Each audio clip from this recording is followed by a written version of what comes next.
Наталия, има предизвикателства и пречки, с които се сблъскват правителствата, както чухме от предишните два панела. И това, което Дейвид току-що каза при осъществяването на този преход към нисковъглеродна икономика. Как Philip Morris International мобилизира ресурсите си за промяната? Да, много ви благодаря, Елън. Благодаря на Green Transition Forum за поканата и за мен е удоволствие да бъда тук. Преди да представя гледната точка на Philip Morris International, бих искала да направя паралел за всички бизнеси, а именно да кажа, че е важно преди всичко те да разберат значимостта на климатичните теми за собствената им дейност, за бизнеса им и за техните потребители.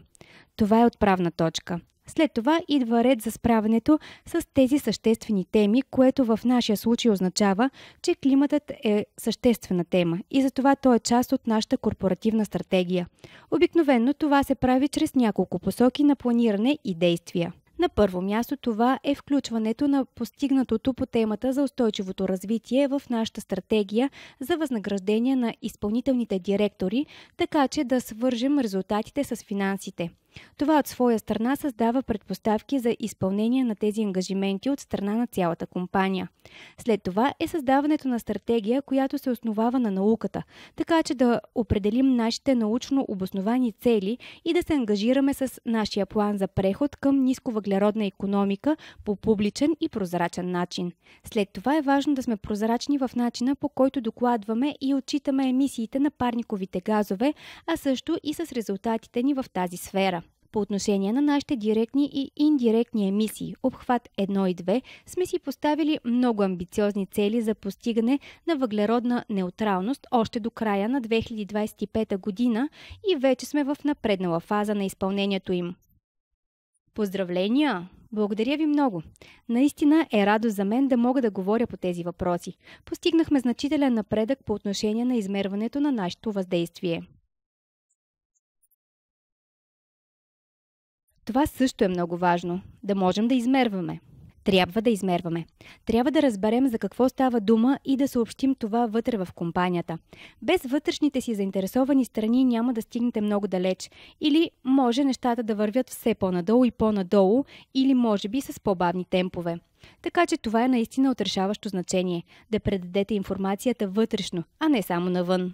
Връщайки се към директните и индиректните емисии с нашите ангажименти за въглеродна неутралност, ние наистина постигнахме невероятен напредък в намаляването на потреблението си на първо място, след което намалихме и емисиите си. Положихме значителни усилия за инвестиране в преките ни операции, за да стимулираме промяната, така че да преминем от изкопаеми горива към възобновяема енергия, да инвестираме в собствено производство на електроенергия, да пренасочим автопарка си към устойчиви задвижващи системи. Така че всичко това бяха ключови лостове за нас, за да можем да отчетем почти 40% намаление на емисиите в преките ни операции от 2019 година насам. И последното парче от пъзела, което е компенсация, но не е свързано с greenwashing, е наистина да се изгради много строга комплексна проверка на компенсирането на въглеродните емисии.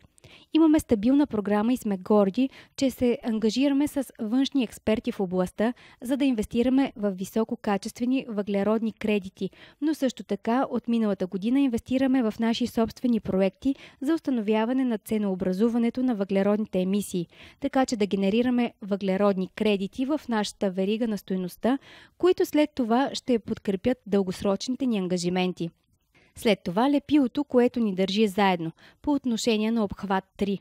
Индиректни емисии, генерирани извън компанията, е това, което ще ни даде възможност наистина да се справим с намаляването на емисиите по цялата ни верига на стойността, но което е много, много трудно. Смятате, че това е най-трудната част? Определено. И за нас това е над 90% от общият ни отпечатък, така че е критичен елемент за нас. В този сегмент наистина работим заедно с нашите доставчици и други участници в веригата. Подкрепяме споделянето на най-добри практики и изграждането на капацитет не само за нашите преки доставчици, но и на различни нива от веригата ни за доставки. И това е от решаващо значение за нас, за да можем да постигнем значително намаляване, но и да водим другите с нас в това начинание. Какви са някои от механизмите, които използвате в Philip Morris International, за да осъществите тези промени, както току-що чухме? Това не е лесно, нали? И кои са някои от важните съображения, които споделихте тук относно ценообразуването на въглеродните емисии? Мисля, че след това дискусията ни ще продължи, нали? Със сигурност. Ще имаме много допълнителни разговори след панела. Да, наистина. Определено. И така, за нас въпросът е как да представим като компания аргументите си за инвестиции в устойчивост и как да определим количествено външните последици от невниманието към климата и въздействието върху околната среда. Това, което направихме преди няколко години, беше да разработим наш собствен вътрешен механизъм за ценообразуване на въглеродните емисии. Разработихме два набора от цени на въглеродните емисии. Единият е цената ни на въглеродните емисии в сянка, която е виртуална цена, основана на данъчното облагане. Това включва, да речем, глобалната среда и анализи, направени, за да се определи какво би имало смисъл за нас като компания, за да се даде възможност на бизнес модели за инвестиции или капиталови разходи.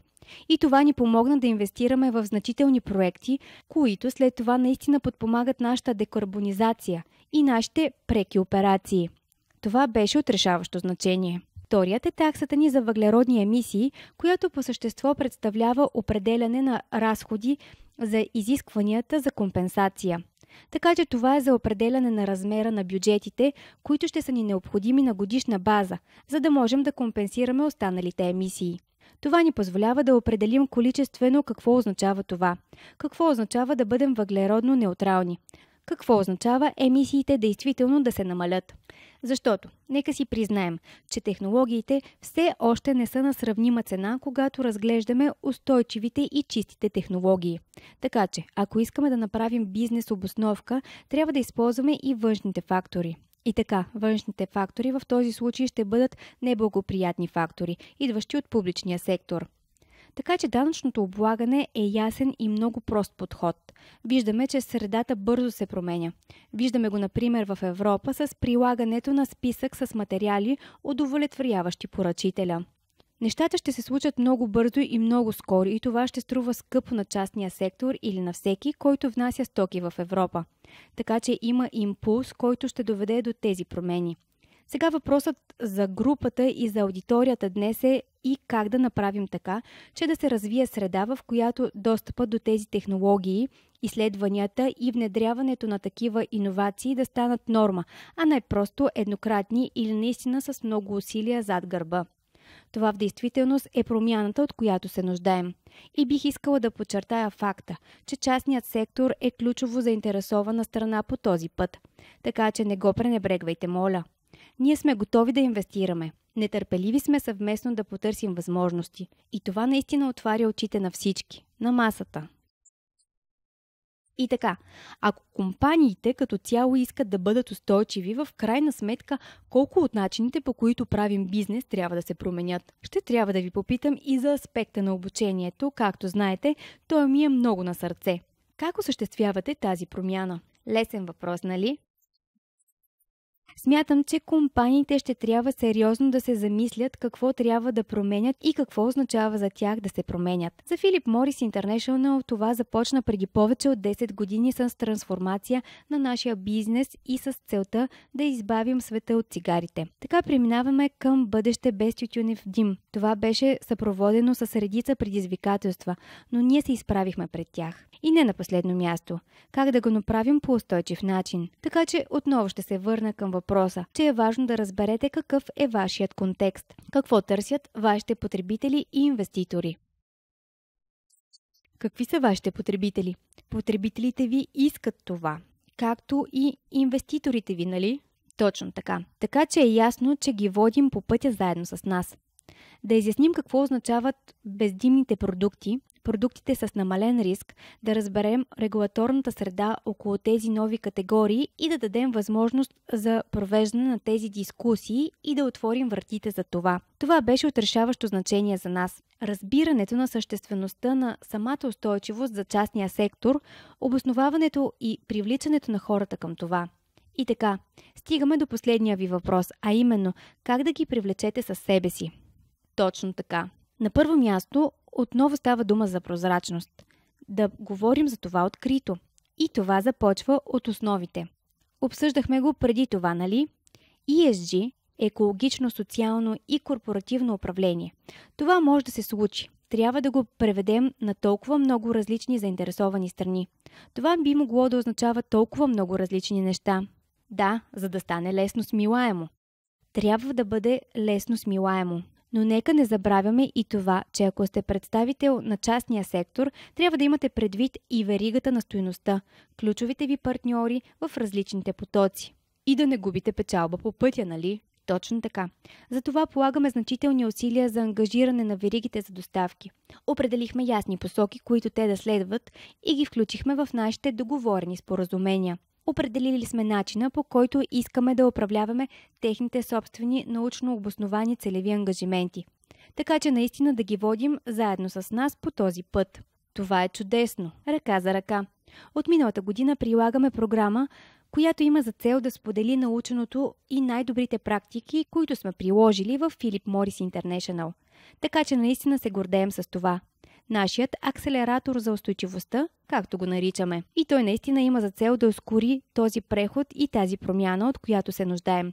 Така че наистина разберете какво е съществено за компанията, за вашите потребители и инвеститори. Прегнете ресурсите за тях, съобщавайте ги прозрачно и привлечете другите хора. Толкова е важно. Благодаря ви много. Наистина се спряхте на няколко важни момента.